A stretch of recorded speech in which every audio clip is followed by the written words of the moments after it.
Super Bowl week. The Texans started it off with a little Nick Caley hiring, and now here we are approaching the big game. NFL honors yesterday. Landry, Larker, Cody, Stoots with you. Two guys that definitely know what Stefon Diggs looks like. I do. Yes, I do. We're going to start this off focusing on the quarterback. How close is CJ Stroud to Lamar Jackson and Josh Allen? We saw Josh Allen win the MVP yesterday. It generated a lot of discussion. The Texans have played both of these guys this year. They actually made Allen look pretty bad, made Lamar Jackson look like an MVP. How close is CJ Stroud to getting to that level? I believe he's 2 tiers below those guys. So I feel like there's a group of guys that he's got to get into, and then he's got to get into that group with those guys, because it just feels like he's a lot further away from excellence than we thought he was after 2024. We thought excellence was a lot closer after the rookie season, but after the second season in the NFL, there's a little bit of a reality check for not only Stroud, but for everybody that had high expectations for him in 2024. So he's a little bit further away from excellence than we thought. These guys are at the top of their game every single week.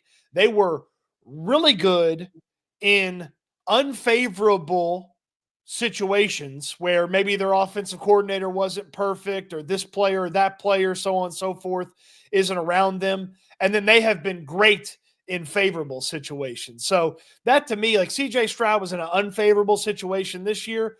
How often was he really good in that situation? Not very often. So he's got a ways to go to get near those guys. And it feels to me like if we're putting him in tiers, it feels like he's 2 tiers below those guys. Yeah, he's 2 tiers. He's obviously not as experienced either. So sure, you have that. Josh Allen, year 2, was nowhere near this. Lamar was kind of MVP caliber, doing his thing. So he's got plenty of time, but he was the MVP year 2. Yeah. It's a long ways away. I think we can agree on that. Well, it's almost so like, it's like even in Josh Allen's early couple of seasons where it didn't look great, like you still kind of, especially in season 2, like you still saw like, oh, okay, this is how this guy's gonna dominate if he ever figures it out. Like you saw the path to him being a really good football player. And I feel like you still see that with CJ Stroud. Like, it's not like he's like, oh, well, we didn't see anything from 2023 and 2024. Now, we still saw bits and pieces of it, just like we saw in the second year with Josh Allen. Like, it wasn't awesome, but he wasn't terrible. And you sort of saw, okay, this guy figures it out. This gets better, that gets better. And boom, he's going to take off. I think you got some of that from 2024 with CJ Stroud.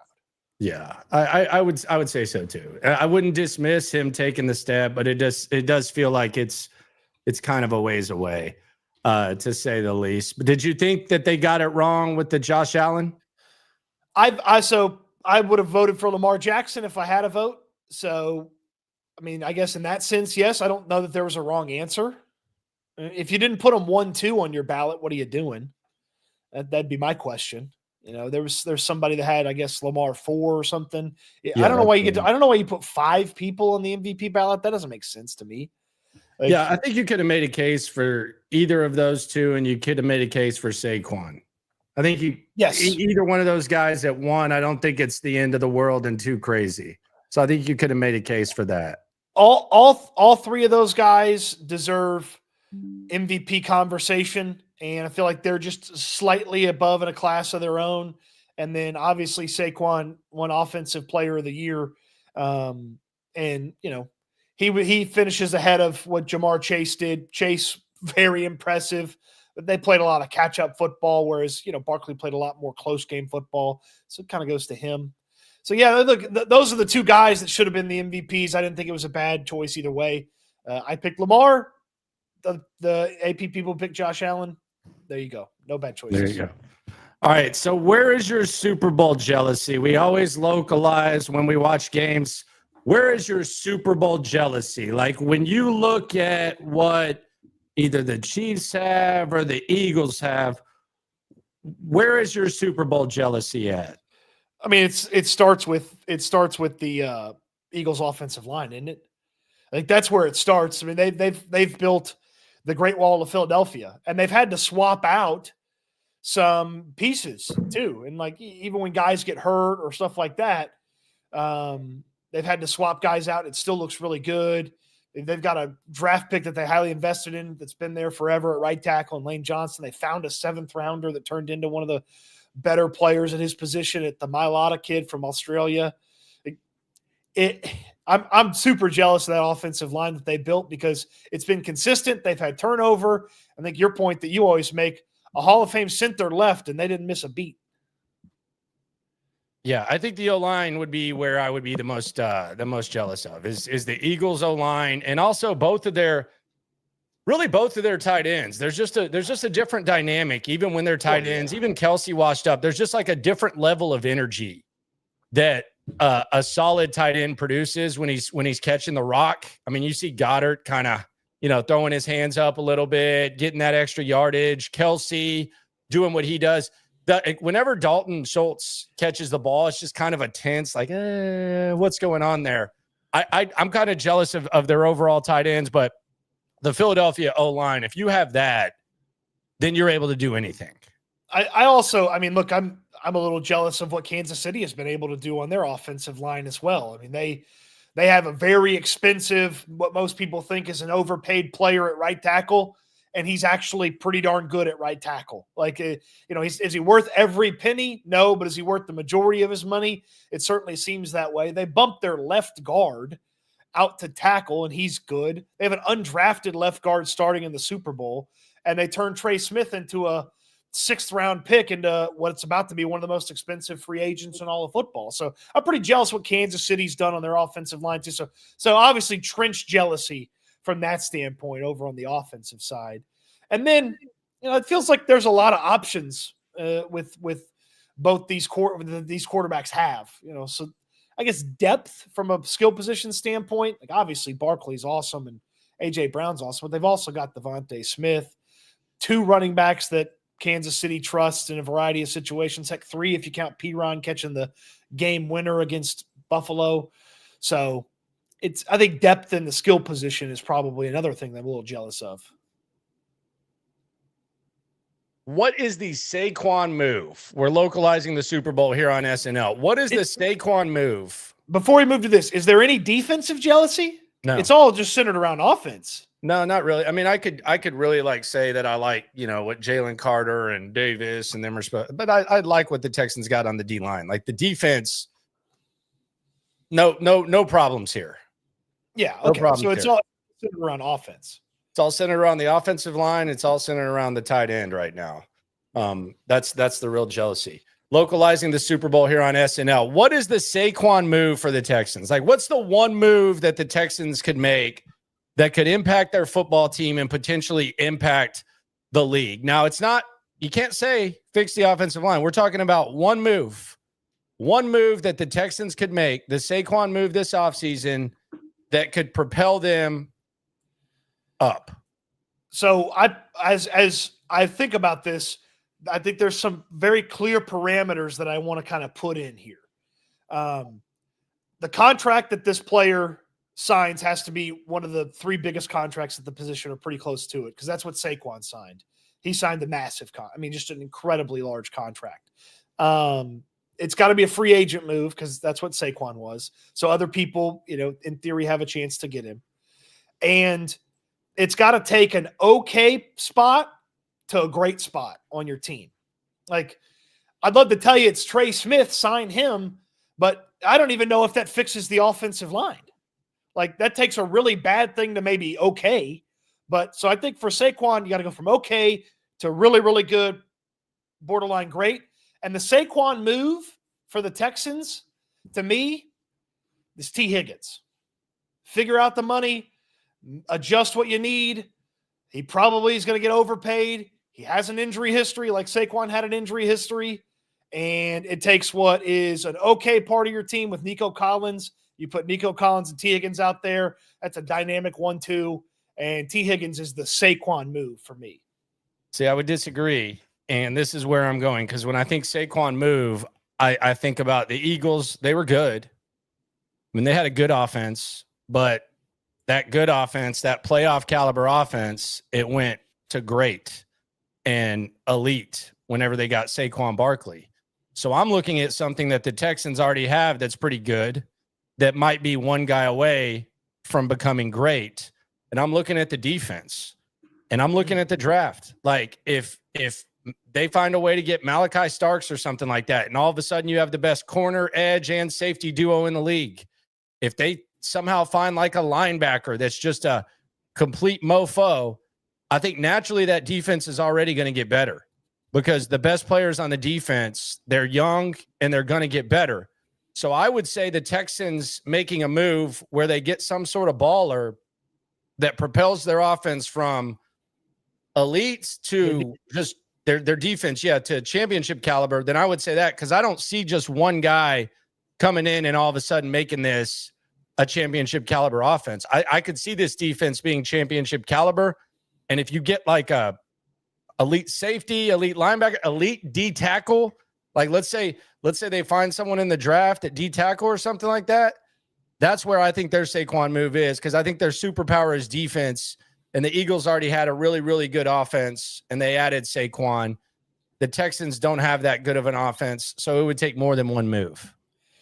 Yeah, the reality of the situation is the Texans, they're not one really good player on either side of the ball away from being where the Eagles are. They're a lot of players away. Now, the Eagles, to be fair, last year weren't. They went out and got 2 of the 3 or 4 best rookie cornerbacks, and they've been awesome.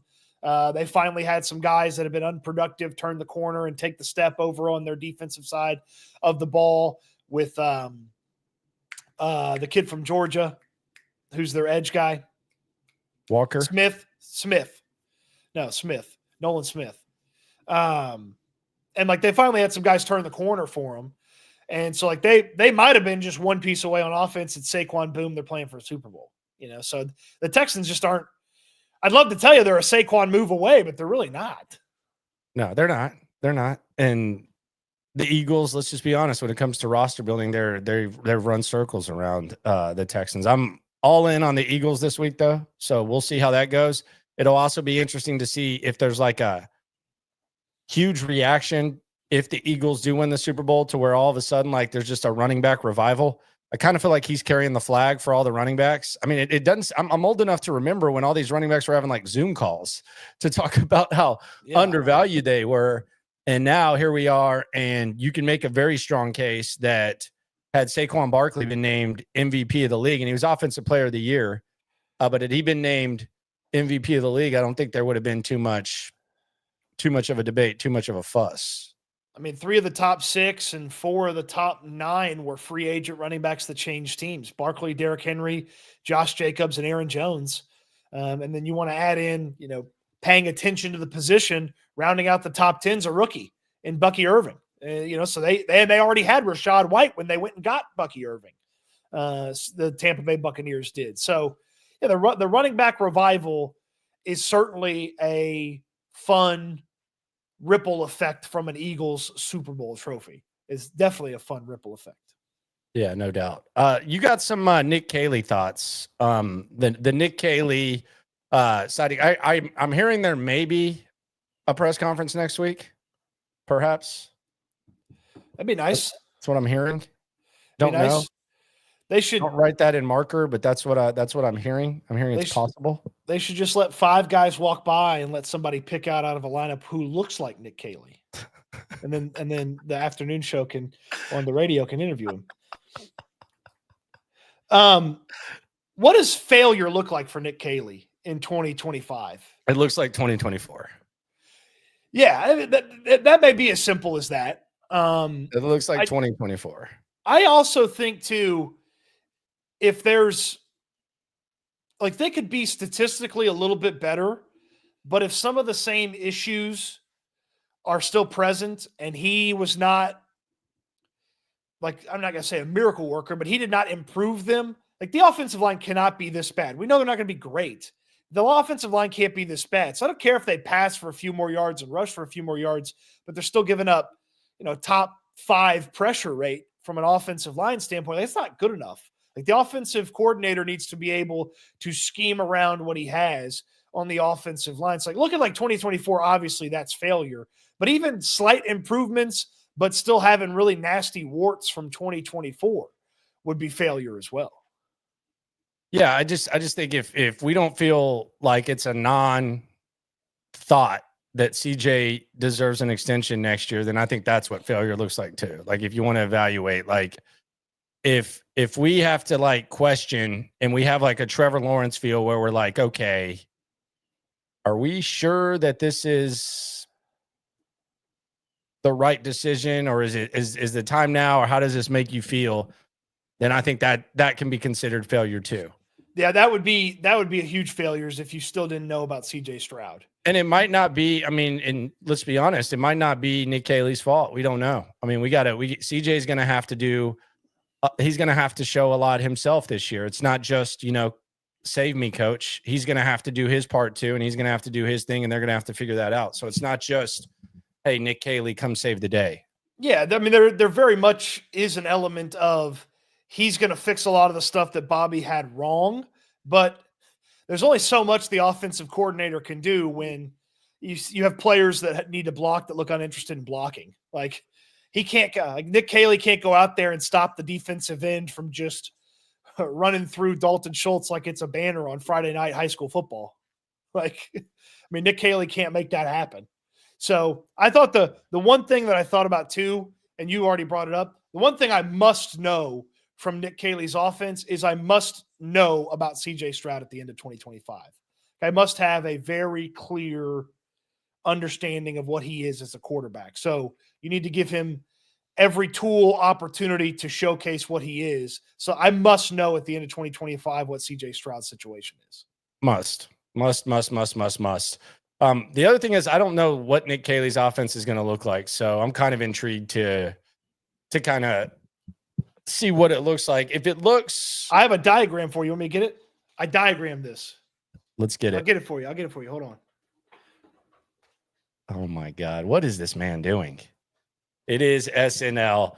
On the chat, Fifth Ward Texan says, trade Will Anderson Jr. for Myles Garrett. You're in timeout, my friend. That's a 5-minute timeout. We appreciate you for coming through. That's a 5-minute timeout.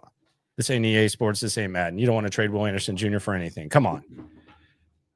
All right. You ready for the Nick Caley offensive diagram? Yeah, let's get it. Go. It looks like a blender. Oh, wow. Look at that. It looks like a blender. You take in a little Josh McDaniels. You take in a little bit of Sean McVay. You take in a little bit of Tom Herman from Iowa State. Take in a little bit of Brett Bielema. Take in a little bit of Air Raid. A little bit of what did work last year. You put it up in there. Did we have to put the Tom Herman in there, my friend? He was good at Iowa State. He might have lost his way later. Iowa State. That's when Caley and Tom Herman worked together. What year was that? 2011. Yeah, that was a long time ago. Offense, there's elements from offenses from back in the day that work. There's elements from offenses back in the day that don't work. I mean, Tom Herman's performance at Iowa State got him the Ohio State job. Tom Herman. Who he's worked under is relevant to me. Like, I know, is this one of those dismissal things where you don't care where he worked? No, I'm just listening to you. Yeah, Tom Herman. Gotcha. Yeah, he did a good job. They won a national championship at Ohio State. You were right. You are correct. Yeah. Anything else on Nick Caley? I know you're hot on this. Well, it does feel to me with the keeping of so many of the coaches that the blame for Bobby is just kind of like, they just feel like they're going to blame a lot of the problems on the players weren't coached right. Openly? You think they'll do it openly? No, but I think their actions have blamed Bobby. But not yet. Not yet. Well, they promoted one offensive coach. They're going to keep, it seems, 2 others. Like, yeah, they're early actions, but how they attack the players will be interesting. Like if they just run it back with these guys, then that will be the ultimate. They're just blaming Bobby. But yeah, I guess I agree with you with like the early actions. Yeah, the coaching staff, I mean, the senior offensive assistant that's supposed to make sure it doesn't fall apart, that's supposed to help the young guy who's only ever coached at one spot, he gets to keep his job. Like, okay, well, then it was the young guy's fault. Like the quarterback coach, whose quarterback took a step back from some of the successful things he did in 2023, like he gets to keep his job. Like, okay, well, then it was the offense. It was the offensive coordinator. It was the guy calling the plays. It was the build out that they had to execute that was not correct. And Kaylee's going to be in here to build it out different and maximize the guys that he does have and hopefully bring in some new guys. Hopefully. Look, people want 5 new offensive linemen. I got news for you. You're going to get 1 new offensive lineman probably. Maybe 2. Maybe 2. Maybe 2, which is good. That's pretty wishful thinking. What would be the most shocking thing that you think they would do? And we'll probably have more time to get in this, but like if a player that they would get rid of that maybe we don't see them getting rid of, like what would be the most shocking? Like, and this is not obviously not a prediction, but if there was like any like potential, just damn, I know they're going to do that. The shocking to me would be eating 2 giant cap hits to get rid of 2 underperformers from last year. Like I feel like they're only going to do 1. So pick 2 or 3 from Titus Howard, Shaq Mason, and Dalton Schultz. I'd be shocked if 2 of those guys is gone. I feel like absolutely one of them's gone. It's most likely Shaq Mason. So that'd be really shocking to me. I just don't see that they don't. I mean, it doesn't feel like that's kind of they want to just have a whole bunch of that dead money there, and they still got to go replace the guy. Yeah, and I don't really feel like I think Titus Howard's under the impression that he's just going to hold it down at left guard no matter what. I'm not really under that impression. Well, he shouldn't be the unquestioned left guard of this team. That's what I'm saying. I don't think. But he will be because when they give somebody a big contract, there's no competition for his spot. They might learn though, man. Like there might be a little bit of learning here. And the other thing is the urgency kind of picks up now. Because this is a weird spot to be in. Now you're the optimist with the offensive line, and I'm the pessimist. No, I'm not optimist. No, but this is kind of where your moves. There's no margin for error anymore. They've been functioning under like kind of an extreme margin for error, and it's a shame they didn't take advantage of it more. But like when you have the quarterback on the rookie deal, you can justify like any contract. Like you can say, oh, well, we got Dalton Schultz. Oh, well, we got Titus Howard. Once the quarterback's on not on the rookie deal anymore, those are costly. Like it's still costly. Like it still sucks. But maybe now that the urgency is up, maybe they're going to tighten it up a little bit when it comes to their evaluation. And they probably should have been doing that in the first place. But hey, they thought Titus Howard was a good tackle. He's not. They thought Dalton Schultz was a top 10 tight end. He's not. So now they gotta kind of tighten that up and they got to figure it out. Yeah, I mean, look, they went and spent a lot of their money on defense as well. I mean, they went and spent $45 million on guys that were supposed to play a ton last year. And Danico Autry was suspended for a portion of the season. Aziz got suspended, missed time with injuries.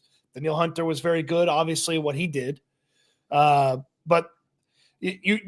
we're sitting here, we're wondering, okay, like if they didn't have the Titus Howard contract, are they more squarely in consideration for a guy like Trey Smith to figure some things out, to square some things away on the offensive line, bringing him over from Kansas City, making him one of the most expensive guards in football? Like, are you maybe in on a different right tackle? Like now your tackle options are play Titus Howard at right tackle, which I don't feel like anybody wants to see, and play Blake Fisher at right tackle. You can't go get a free agent right tackle. That'd be like, what is Fisher doing? He can't play interior. So you kind of pigeonholed themselves because they thought what they had coming out of the 2023 draft was going to be awesome. It turned out to stink. Super Bowl Sunday. We've localized it a little bit. Now let's talk about what makes Super Bowl Sunday Super Bowl Sunday. What is Cody Stoots putting together for Super Bowl Sunday? I'm ordering a slider tray that comes with 2 pounds of tater tots. Okay. and then doing some homemade salsa, which I did pretty well last year, but I don't remember exactly what I put in it. So it's going to be like kind of just figuring it out. The backup is just your, regular old store-bought salsa in case mine sucks, which is a high probability. Have a bunch of dips. Get a veggie tray for the folks that don't want to partake in the chips for the dips. Interesting. Very, very interesting. What are you doing, Gordon Ramsay? I'm going healthy. I'm going so I'm making some stuffed peppers, mini peppers, making some zucchini chips. I'm making zucchini bagel bites, and I got some lettuce sliders that I'm gonna put together. Try to go a little healthy. Lettuce sliders. Like lettuce wrap sliders. So the bun is lettuce? Right. Gotcha. Sucks. Yeah, no, that sucks. Yeah, it's probably what I should be eating, but giving myself a little leeway on the Super Bowl Tater tots Sunday. is pretty weak by you. That's the worst choice that anyone's made. I think that's terrible. I think you are basically the equivalent of a Dalton Schultz and Titus Howard contract by ordering a bunch of tater tots. That's lame. I mean, it comes with the sliders. So probably get some chips or something, some dips or something. It's kind of. Well, yeah. You notice I mentioned the chips and dips. I mentioned those. Like you seem to have missed that. The tater tots. I don't know about that. You seem to have missed that. Are they called Titus tots? Yeah. What do you have against tater tots? Tater tots are great.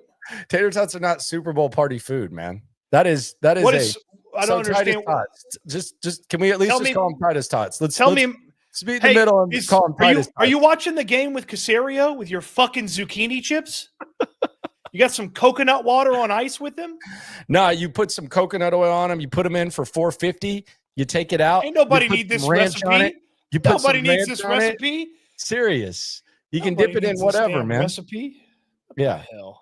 What's the dip y'all are recommending? Hell of a good. Undefeated. Yes. Hell of a good and paste picante. If you mix the two, it's a game changer too. Hell of a good is the best sour cream dip in the world. Don't overthink it. It's cheaper. Hell of a good. Bye-bye. Don't even entertain anything else. Yeah, for the taste, you can't be beat. For the price, can't be beat. Sick. You mix it with some salsa. I don't do that. Can. But and then they have a bunch of different flavors. I typically only find the French onion, but if you can find some of their other ones, they're great too. I think Kroger usually has the other ones. HEB just carries the one big size and small size. So Kroger's the move. Patrick says Landry. No, it's not the move. HEB's the move, brother. Unless you want to go get some finding the hell of a good dips that aren't just French onion. Perhaps. Gotcha. Patrick says Landry and Caserio sitting on the couch with their vest. Does it feel like Caserio abandoned the vest? In what way? Like he was wearing a vest the days I saw him at the Senior Bowl. He's not wearing it as much anymore, though. Oh, I think he's wearing it exactly the same amount of time as he always wore it. Oh, okay. We'll see. I mean, do I need to put it on like a bingo card, or make sure I'm capturing every time he's vested or not vested? I guess. You need a vest tracker? Yes. Okay. Well, I'll work on that for Houston football. I'll be honest, man. I think this is kind of like the lull, and then you kind of intensify and you're fully in draft mode after the Super Bowl. After the Super Bowl, all the shows are going Super Bowl. They're going to lean draft, and that's when the fun starts. It's not a downtime. It's a celebration. I look at Super Bowl Sunday, and Michael, you bring up a hell of a point. I'm not disagreeing. Landry's crazy for criticizing Cody's meal with what he's rolling with. You think I want to go with this stuff? I'm trying to get down a little bit. 245 doesn't look good on me. It doesn't look good on me. I need to get down a little bit. So I'm trying to get down. I'm trying to get my weight down. Not everyone can be a men's health fitness model like Stoots. I'm trying to get there one day, but let's just see, there he goes. Just because you know something and you don't practice it, Landry thinks you're a loser. Why don't you just call me a fat ass? Huh? But I think. Hey, fat boy, should you have had tater tots at your party? Yeah, probably should. That had nothing to do with. I didn't judge your caloric stuff at all. I just don't think that tater tots are at a party. My thing is this, though. I think it's a celebration of the season, like Super Bowl Sunday. I wake up at 11. I put the TV on. Whatever their coverage is, I leave it on. And it's just snacks all day, whatever. So I just look at it as a celebration of the season. But I don't think the world is fully in draft mode until after the Super Bowl. I think that's when it gets crazy. Because we're exactly 2 weeks away from the combine, and that's when it gets nuts. We're still in the mode. Right now, we're talking about the OC. We haven't heard from the OC. It'd be nice to hear from the OC. I think we might hear from the OC next. But this is just kind of like the tiptoe of the season. Yeah, well, a lot of people feel like the season doesn't end for anybody until the Super Bowl is over. So, but we've, of course, had you covered since the Texans season was over right here on SNL. Every day, baby. We know what everybody looks like, too. Appreciate y'all. Hold on. One more thing about Fox, because Fox has the Super Bowl this year. Is Brady going to be good? Yes. Okay. He's going to be wired up, dude. He's going to have like chills. Big game Brady. He's gotten better. And Terry Bradshaw said he wants to go 4 more years on the pregame show. See, I haven't really watched the Fox. I like the way they all build off of each other. I don't think he's like Corso'd. Man, I don't love what Terry brings to the table anymore. But Easy, what are they going to man. do? Put Gronk on the show? Easy, man. Talk about Terry like that. Yeah, Gronk, no. Terry's a legend, but Terry needs to hang it up when Terry decides to hang it up, not because the TV executive said your contract's over, see you later. Yeah.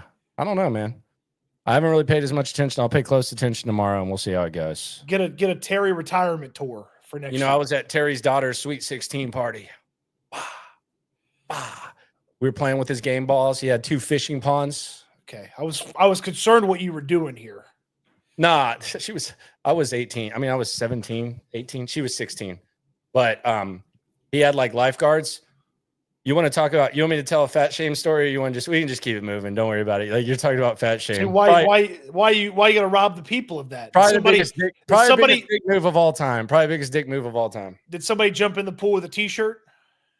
No, but my fat friend used to always have us push him in the pool with his shirt on, so it looked like it was an accident. And we would be like, "Oh no!" Yeah, but we would always be like, "Dude, you act like you're gonna take your shirt off," and the chicks are gonna be like, "Whoa, I didn't know he was fat." Like, but anyway, so they had one of the the elite diving boards that kind of have like that go down like the. Oh, they got like a little bit. They got a lot more spring to them. Yeah.